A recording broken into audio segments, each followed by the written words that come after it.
Thank you, Mr. Speaker. I am proud to join with my colleagues to introduce this bipartisan legislation to reaffirm the commitment of Congress to the North Atlantic Treaty Organization, as we know it, we call it NATO. For 70 years now, almost 1 billion people from Los Angeles and London to Tallinn and Thessaloniki have lived in peace and prosperity in no small part due to the security provided by NATO. As a CIA officer in Afghanistan, like my friend and colleague from California, I had the opportunity to serve side by side with NATO forces in the fight against al-Qaeda and the Taliban. I saw every day the professionalism and dedication of these brave men and women who, like our soldiers, were fighting to protect their nations and way of life. More than 1,000 NATO soldiers paid the ultimate sacrifice fighting alongside the United States in Afghanistan. In the global fight against terrorism, NATO allies have stood with us time and time again.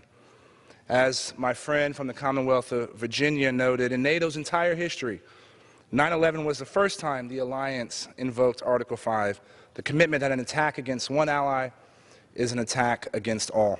In our darkest hour, every member of NATO answered the call to fight terror at home and abroad. In Europe, NATO countries continue to deter Russia from threatening our democratic partners through military exercises and forward deployments in Eastern Europe. We have demonstrated our shared resolve against the aggressive ambitions of Vladimir Putin. That includes a stronger commitment by our allies to provide for their own defense. They spent over $2.8 trillion on defense in the last decade, with spending increasing for the fourth straight year in 2018. These partners, not Russia, are our true friends, and we must always stand with them. We face many shared challenges, and the only way we can overcome them is by working together and continuing this strong transatlantic bond that unites our nations.